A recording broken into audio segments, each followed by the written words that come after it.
So it's amazing, right? Last week she was swimming around like a salmon out of water, just going ape. Okay, come on. So I'm not gonna give this a name just yet because she's still doing all the crazy nonsense. Don't worry, she's gonna be okay. Come on. There you go, good. Nope, good. Ah, crazy. And then this week we applied corrections and boundaries, timeliness of our cadence, like not throwing 5 pounds of hot dogs at her.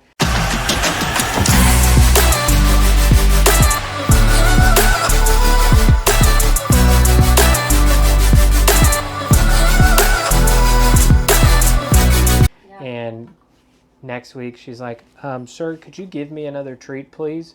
I didn't want a treat the entire hour you were here last week, but I'd take a treat from you right now. Yeah. And that's crazy because she doesn't usually take treats from people ever. Yeah, and some people may assert, they may go, well, that's a beagle, Brandon. Beagles use their stomachs more than their brains. Damn! Sure, okay, beagles do. However, this one doesn't. So I haven't said the word yet because it's not a matter of comprehension. It's a matter of pairing the sound with the action. Like I've said this countless times. It's not magic. It's not something special. It's not me getting the crystal out and handling it over here at this degree to catch the moonlight that comes down and graces our dog with the ability to live. That's not how this works. It's obedience. It's always obedience. You go to my website, it says obedience. It says behavior mod, obedience. That's it. Guess what behavior mod is? Obedience. It's the same stuff. The only reason this stuff works is because it's very clear. This is what I want you to do. This is what I don't want you to do. Rather than like me getting down and like throwing food on the other side of the room, which is just gonna make Luna fat. And if in Luna's case, like when she's getting worked up, she's not interested in food. So it doesn't work. But not only that, if she was interested in food, it still doesn't work. And why it doesn't work is because all we're doing is reinforcing. So those zealots, the hyper extreme, purely positive folks, they do have some things correct. Food does reinforce, affection does reinforce, but why would you want to reinforce poor decision making? Why would you want to reinforce fear? Treats don't make a dog make a counter thought. They make the same thought. She used to pet her bird dog and hold her bird dog when it would storm. The bird dog would start to shake. She'd be like, oh gosh, it's a storm. Well, if you give affection to a dog in that moment when it's shaking, it will continue to shake to look for that affection. Treats, rewards, affection, they continue behavior. It's reinforcement. That's what it means. It doesn't change behavior. So if I have a dog that's reactive and going bananas at a dog and I pull a treat out, it doesn't stop the dog from reacting. Now, in the moment, it may make the dog stop reacting, but really what you did is you just created a game to where the only way you're going to get the dog's attention is by pulling the treat out. But guess what the dog's going to keep doing? Reacting. Because you're not eliminating that reaction.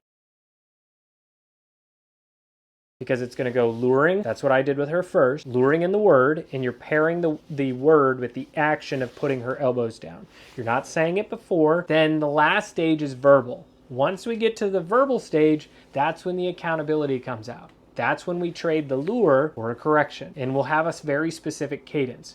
We'll say, Luna, down. And she'll either do it or she won't. If she does it, great. I'll come in real slow, give her a treat, tell her good, and then come real slow back up to a standing position.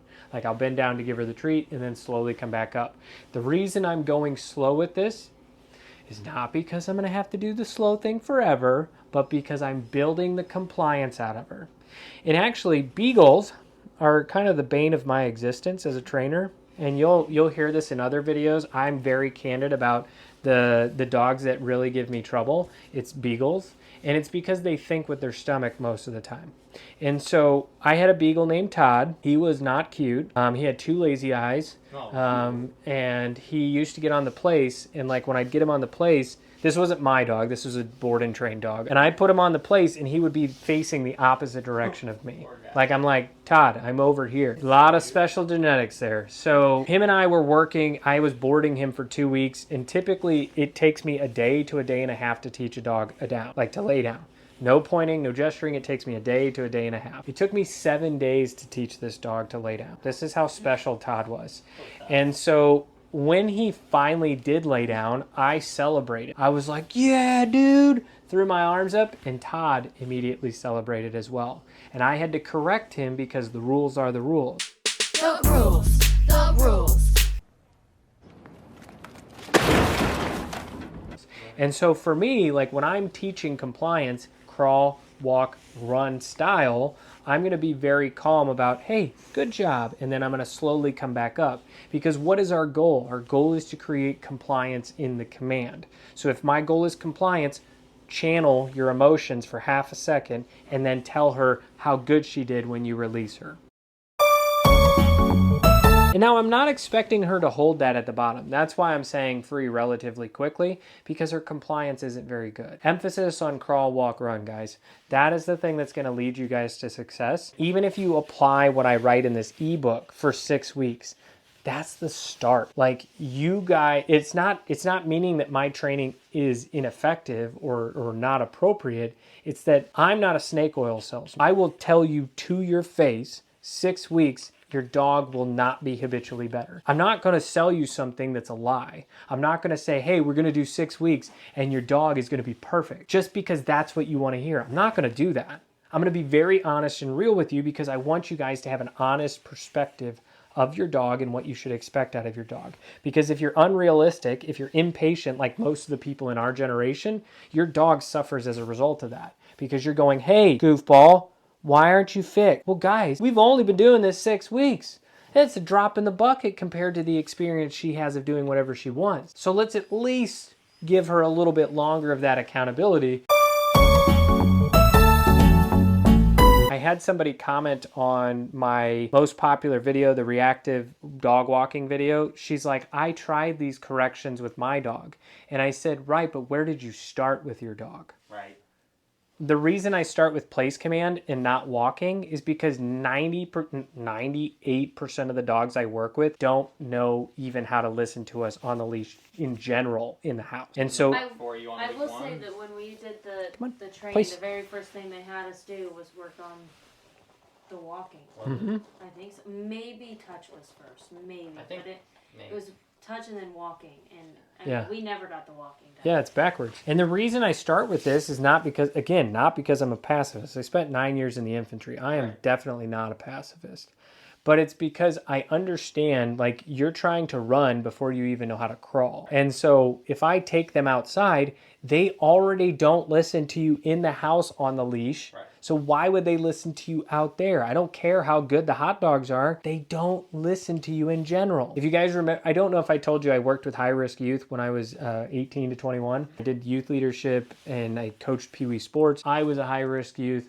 If it wasn't for my grandmother and my father, I probably would be in jail or something worse. And one of the situations that I would get frustrated with was a lot of times, like when we would get new kids, or we would meet a new kid, like somebody would be like, "Oh, you won't believe what Timmy did at school today." Kind of like a precursor or a pre-passing of judgment. Right. As the kids coming in, and I would stop and be like, guys, you've been doing this longer than me. I just happen to be good at reading situations. My wife says that's a trauma response. I don't know. Maybe I got a lot of trauma. But I'm good at understanding and perceiving certain things. And I'm like, you guys have been doing this a lot longer than me. Why are you talking like that? Right. I mean, like, did you ask if Timmy ate dinner last night? Right. Did you ask if Timmy got to see his mom last night? Like, if his mom working 2 shifts just to keep him with food and clothes on his back? Is his dad around? Is his dad in jail? Did you ask any of these questions about Timmy? It's not that any of those things give him grace or clearance to do the things that he did at school. It gives you context. Context is key, especially when you're working with kids and you're working with dogs. Like, if you remember back to lesson 1, why does a dog not do what we ask? Down. Because they either don't know or they don't care. If I assume she doesn't care, I'm going to up the pressure. If I up the pressure and she doesn't know, she's going to get dramatic. But if she knows and I up the pressure, she's going to be like, oh, okay, sorry, I do know. The only way for me to guarantee she knows is repetitions. The only way to guarantee she cares is repetition. So rather than me come out the gate and go, man, Luna, you're a monster. Let's teach her. Let's care for her. Let's help her. Recognize that the behavior that's happening is because we have a disconnect in the relationship. Pretty deep stuff. So now we're going to go to the verbal stage. The verbal stage is where we implement the correction and we pull away the lure. The cadence is key here. You guys will say down, she'll either do it or she won't. If she does it, treat. If she doesn't, no, tug, down. So that's the second time we've said it. If she doesn't do it after that one, we'll say no, tug, down. So we're going to ask her 3 times, 2 corrections, 3 asks, and a lure on the third. Because we're not going to just sit here and correct her until oblivion until she does the down. We're going to give her 2 chances and then lure her on the third. Luna, down. No. No. Down. No. Down. And now I'm going to lure. The hard thing with a slip lead is it only has so much strength in it. Right. Yeah, we're starting to get. Good.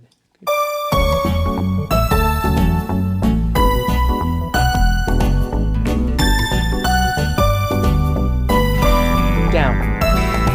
No. Down. No. Down. Sit. No. Alright, that's fine. Stop. Thank you. Free. Luna. Down. No. Nope. Place. Good. So, why do we think she's doing this? So she's panicking because now she's hearing that sound and she's getting a correction. Not the end of the world. That means things are starting to change. Because in this situation, we could have 2 choices here. We could say, oh my gosh, Luna's not getting it. She's panicking. And we could go back to the treat. Then she's forever needing the treat. Or we could hold our ground.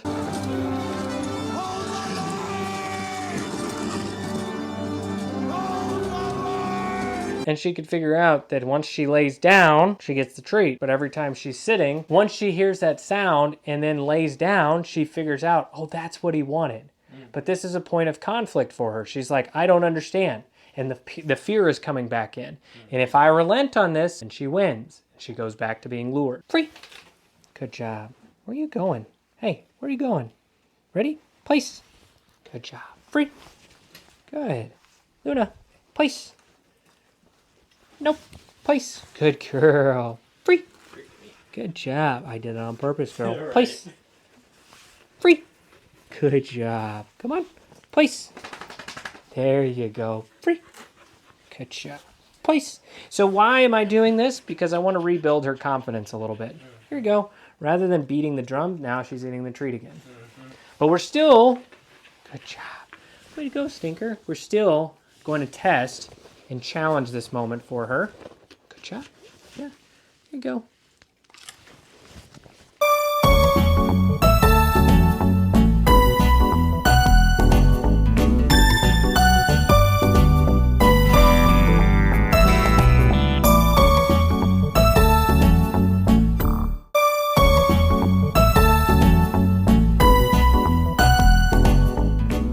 And by the way, I'm not worried about all of this freak out that she's doing. Clearly, I'm fazed by it. I'm not. It makes sense. Like, dogs being nervous, it makes sense, especially when you're teaching something new. Right. However, I'm not going to respond to this emotionally. I'm going to respond to this logically. Why is she unsure? Well, every other time we do the down, we just bring the treat out. Now we have consequence. There's consequences in life. And if we just avoid the consequences, that doesn't make the consequences any less scary. But once she understands that the consequences come and they go, then she goes, oh, this isn't so bad. So we're not going to avoid this. We're going to just stand our ground, wrap her out, and then walk away from it, do it again, wrap her out. And then what's going to happen is she's going to go, you know what, I'm tired of getting tugged. Let me just lay down when they say that sound. And so that's what we're looking for her, is that compromise zone where she goes, I'm tired of getting tugged.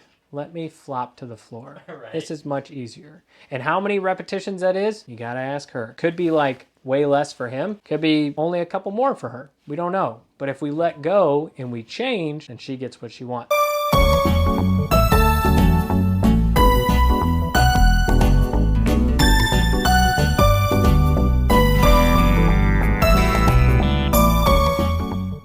Luna. Place. Good job. Nope. Place. Nope. Oh, big correction time. Nope. Place. Good girl. Way to go. Nope. Place.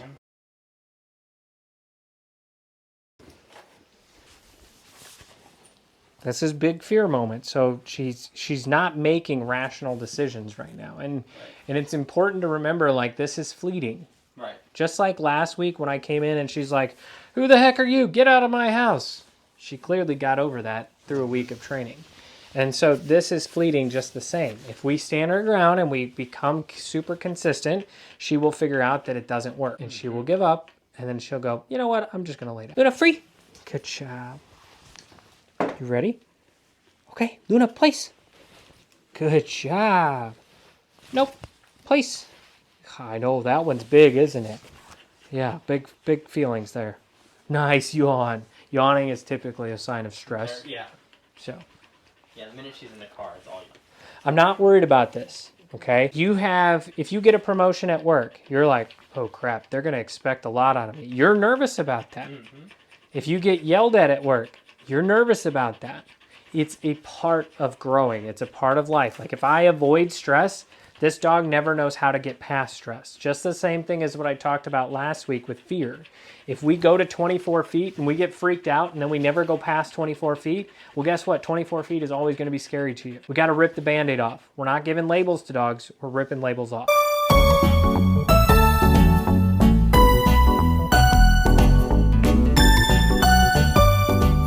If we don't work past these things that our dog has issues with, then our dog never gets over the issue.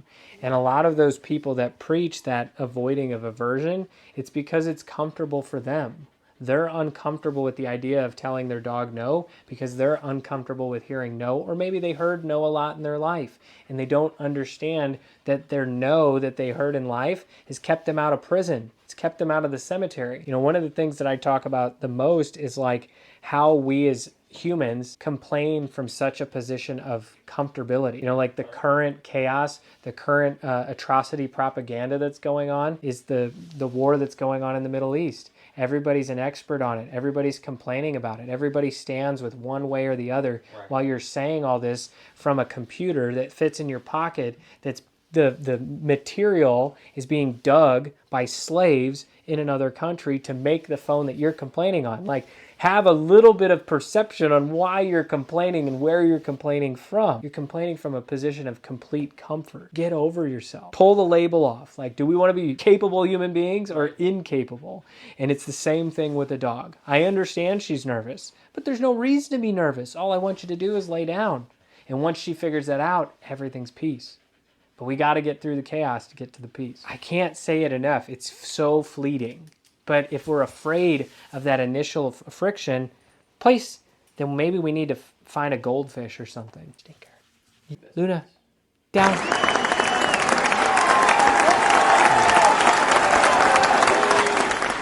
Yes! Hell yeah! Hey, come on, baby! Come on! Yes! Come on! Ah! Wow. Good girl, Luna. Here you go, Stinker. So super important there. Mm-hmm. I don't care that she's nervous. Let me speak into the mic so I can make it very clear. I don't care that she's nervous. The reason I don't care is not because I'm an unempathetic prick or I don't have emotions. It's because what are we asking the dog to do? We're asking her to lay down. Does she want to do it? No. Do I care? No. And the reason I don't care is because dogs aren't designed to survive in the wild and they don't come to us domesticated. When you have a domesticated animal, and this is the last analogy I'll leave with you guys, and you guys will be able to absorb all this or it'll go in one ear and out the other. But chickens are a very interesting animal to have and then have around people that don't have chickens. So I have 16 chickens here in Afton. They're all kept in a mobile coop. It's a tractor. So basically I move it around the yard. They eat fresh grass every day and they get food from me and they have water and they can lay eggs and all the good stuff. So anytime I have family come over, they'll go, so Brandon, you ever let those chickens out of that coop? No. Well, why not? I read on a egg carton that cage-free is the best thing for chickens. The happiest chickens on earth are cage-free. And I go, the chickens tell you that? Where'd you come up with that? And they're like, well, it's on the egg carton. I've heard these things. And I'm like, that's great, but I'm going to give you reality here.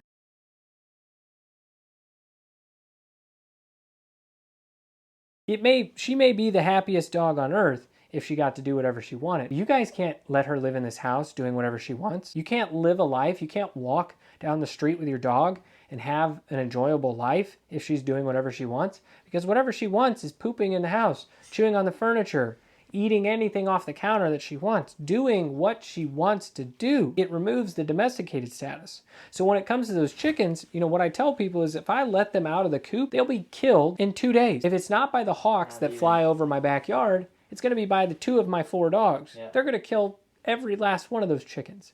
So when you have a domesticated animal, dogs are domesticated. I don't care if you tell me your dog's got a little wolf in you, because it doesn't. I'm going to tell you it does. But if your dog is domesticated, it is totally stuck to your direction on how it's going to improve in life. If your dog is fearful and nervous, it's because you haven't done something to get them past it. If your dog is bratty and abusive, it's because you haven't done something about it. They require us to keep them safe and teach them what we want them to do and what we don't want them to do. If we don't teach them that because we're afraid to tell them no, then you might as well get rid of the dog, because it's going to do whatever it wants to do. And the reason she has behavioral issues and he has behavioral issues is because they don't listen 100% of the time. Once we establish that, you'll watch as all those other things will go away.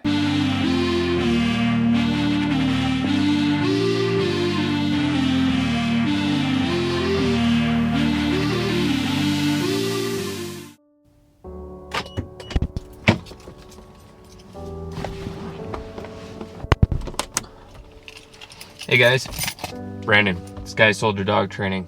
So I hope you guys enjoyed this video with Luna today. Luna is a nervous, fearful dog who seemingly can't do simple tasks like get on the platform or do a down. Just like a lot of fearful dogs seemingly can't go down the stairs. They seemingly can't go into the kennel. And, you know, one of the things that you heard in this video a number of times is fear is fleeting. It's fleeting if you want it to be. I don't apologize for not caring about the dog's feelings in those situations. Because A, I can't tell you what the dog is feeling. And B, we have to take logic in this situation rather than always going down the emotional road. Is the dog being hurt? No. Is the dog being harmed? No. Is the dog being asked to do something inherently dangerous? No. So then we need to keep going.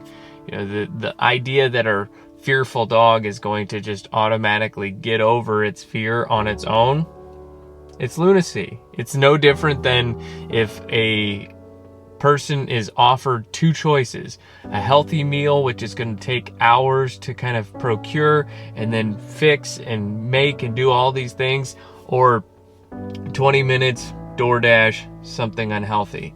People are always going to choose the easier route, and so are dogs. And the easier route isn't always the better route. And so for me, I want to work these dogs past their fear by challenging them in their spot of fear. So, today's Bible verse. Today's Bible verse is James 1:12. Blessed is the man who perseveres under trial, because when he has stood the test, he will receive the crown of life that God has promised to those who love him.